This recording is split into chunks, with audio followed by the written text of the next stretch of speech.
Скрајна инсулинската криза, доволно и квалитетен инсулин за сите корисници во секое време, солидна здравствена заштита.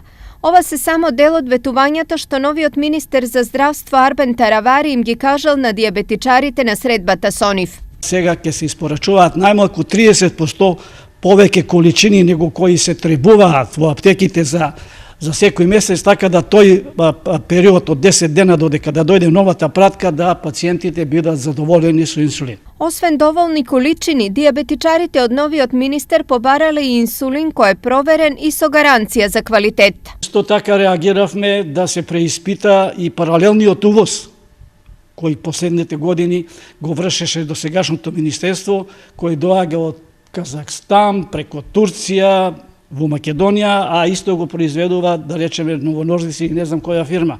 Наместо директно да се увезува преко тие фирми, преко Данска, паралелен увоз за некоја символична цена, така да баравме стрикно да се изврши лабораториски преиспитување дали тој инсулин е квалитетен и одговара на стандардите кои се пропишани за таквите инсулини. Новини се очекуваат и во делот кој се однесува на децата со шеќерна болест. За децата, диабетес тип 1, значи за малите деца ќе се набават, има сега нови више посовремени иглички кои воопште нема да ги ни осеќаат.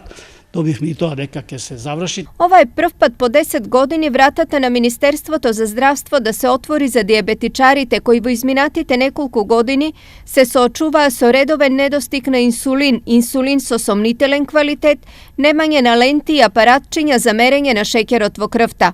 Најавите се дека сите овие проблеми конечно ќе бидат за нив, а за континуирана размена на информации представници на диабетичарите и на Министерството ќе имаат средби на секој 3 месеци. Инаку, на ниво на источен регион има околу 12.000 диабетичари, од кои најмалку 2/3 се на инсулинска терапија.